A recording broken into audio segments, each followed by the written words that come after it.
রিকাইবাজার বালিকা উচ্চ বিদ্যালয়ের অনলাইন ক্লাসে আমি অষ্টম শ্রেণী গণিত ব্যয়ে আবারও কাউসার আহমেদ। আমি সকল শিক্ষার্থীদের শুভেচ্ছা জানিয়ে শুরু করছি। আমরা আজকের বিষয় সেট নিয়ে আমরা যখন আলোচনা করব, যেটাকে বাংলায় বলে সেট। এই সেটের সাথে আমরা সকলেই সুপরিচিত, কেননা আমরা সবার সাথে বিশেষ পরিচিত, যেমন tea set, sofa set, dinner set. আরও বেশি পরিচিত সেটা হলো আমরা যখন আমরা ক্লাসে নতুন ভর্তি হই তখন বলি আমরা এক সেট বই, এক সেট কলম, ইত্যাদি ইত্যাদি। এখন এই সেটের বৈশিষ্ট্য হলো এই সেটের এক নম্বর সেটে যদি হই আমরা সেটকে সাধারণত ইংরেজি বড় হাতের অক্ষর দিয়ে প্রকাশ করা হয়, বড় হাতের লেটার দিয়ে প্রকাশ করা হয়। আবার 2 নম্বর বৈশিষ্ট্যের উপাদানগুলোকে ছোট হাতের অক্ষর দিয়ে প্রকাশ করা হয়। এখন আবার সেটের উপাদানগুলোকে কি বলে? সেটের উপাদানগুলোকে সেটের সদস্য বলা হয়। সেটের উপাদান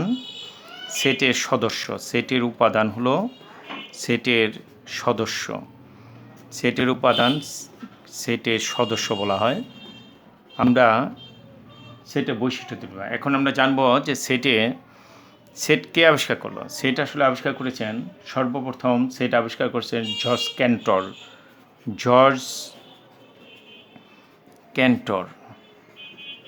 ক্যান্টরকে সেটের জনক বলা হয়।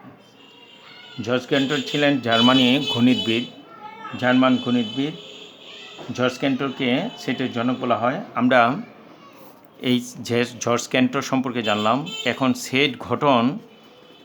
সেট গঠন করার পদ্ধতি হলো দুটা।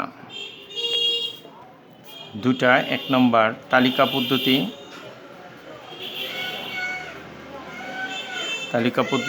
2 নম্বর হলো সেট গঠন পদ্ধতি।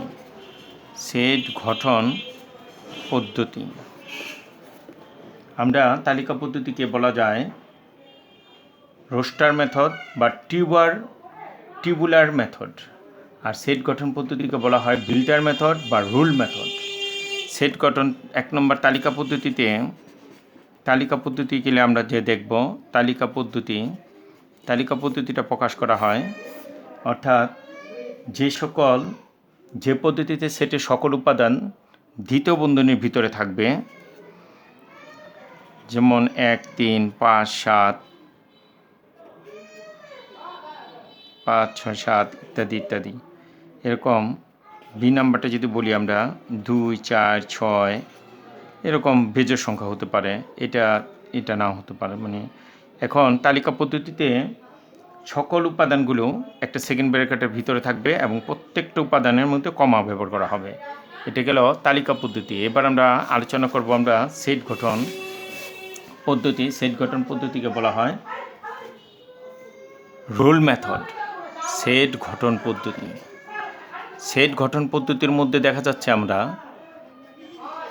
সেট গঠন পদ্ধতির ভিতরে একটা শর্ত জুড়ে দেওয়া, অর্থাৎ যে পদ্ধতিতে সেটের উপাদানগুলোকে সাধারণত ধর্মের উল্লেখ করে সেটকে প্রকাশ করা হয়, সেই পদ্ধতিতে সেটের উপাদানগুলো সাধারণত ধর্মের উল্লেখ করে সেটের প্রকাশ করা হয়, তাকে সেট গঠন পদ্ধতি বলে। যেমন যদি আমরা এইভাবে প্রকাশ করি, যেমন এক্স, এটা হলো সাজ দ্যাট এক্স স্বাভাবিক জোড় সংখ্যা। শেষ হলো না। তারপরে আমরা যদি এটা এবং এটা যদি আমরা বলতে পারি এইভাবে, এই শর্ত, অর্থাৎ 2 হলো এক্সের স্বাভাবিক জোড় সংখ্যা যার মান 2-এর চেয়ে বড় এবং 10-এর চেয়ে ছোট স্বাভাবিক জোড় সংখ্যাগুলো। এটি হলো একটা স্বাভাবিক শর্ত জুড়ে দেওয়া। এবার আমরা পড়ব বিভিন্ন ধরনের সেটের বিভিন্ন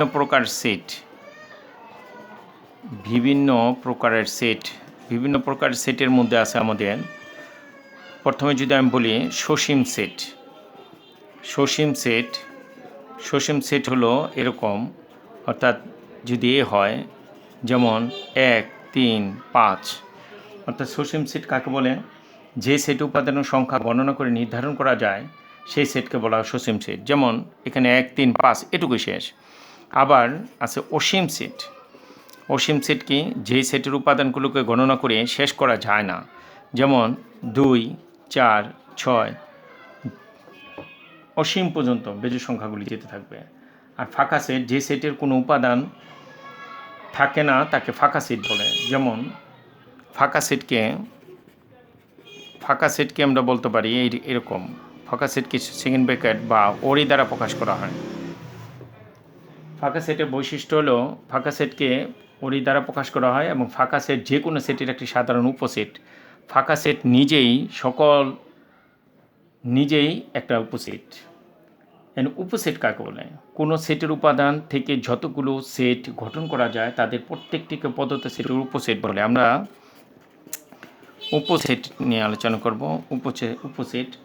উপসেট যেমন এ সমান সমান যদি এ বি হয় তাহলে আমরা এটা উপসেট দেখতে পারি এ বি আবার এ বি, এর প্রত্যেকের একটা উপসেট।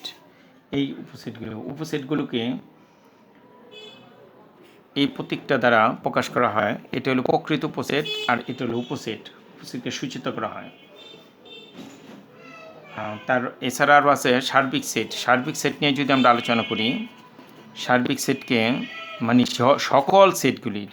সকল সেটের উপাদান যে সেটের মধ্যে থাকে তাকে বলে সার্বিক সেটের প্রতীক হলো এটা। আমরা সার্বিক সেটের সকল সেট যদি একটা নির্দিষ্ট সেটের উপসেট হয় তখন তাকে সার্বিক সেট বলা হয়। এরপরে আরও আছে আমাদের সংযোগ সেট কি? দুটো সেটকে একত্র করা। যেমন এর উপাদান যদি আমার এ বি হয় এবং বি এর উপাদান যদি আমার সি ডি হয় তাহলে এ সংযোগ বি হলে আমরা উপাদানগুলি লিখতে পারবো এ বি সি ডি। এখানে সার্বিক সেটটা হবে এই এ বি সি ডি, এটি হলো আমাদের সংযোগ সেট। এটা সংযোগ সেট। তারপর আছে আরও সংযোগ সেটের পরে আমরা আলোচনা করব সেট নিয়ে।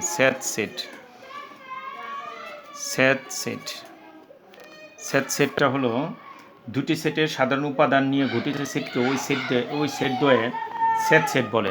সেটের প্রতীকটা হলো এরকম। যেমন এর উপাদান যদি এ বি হয় এবং বি এর উপাদান যদি বি সি হয় তাহলে এ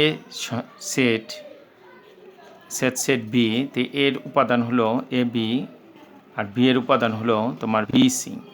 তাহলে এখানে হবে শুধু বি। এটা হলো সেটের উদাহরণ। আমরা নিঃশেষ সেট, দুটি সেটে যদি কোনো সাধারণ উপাদান না থাকে তাকে বলে নিঃশেষ সেট। আর পূরক সেট হলো সার্বিক সেট থেকে তোমার বাকি সকল সেট নিয়ে গঠিত এই সেটের পূরক সেট বলা হয়। অর্থাৎ সার্বিক সেট যদি আমার পূরক সেটের কথা বলছি আমরা, যেমন পূরক সেটে যদি আমরা করি তাহলে সার্বিক সেটের মধ্যে প্রকাশ করাবো আমরা। যেমন এই সার্বিক সেট থেকে এর উপাদানকে বাদ দেওয়া, অর্থাৎ যদি এটা এ প্রাইম থাকে তাহলে এটা সার্বিক সেট থেকে এই সেটকে বাদ দিলেই সেটা পাওয়া সেটা পূরক সেটকে আমরা প্রাইম অথবা সি অথবা ডিগ্রি দ্বারা প্রকাশ করা হয়। এরপর আসবে আমাদের ভ্যানচিত্র।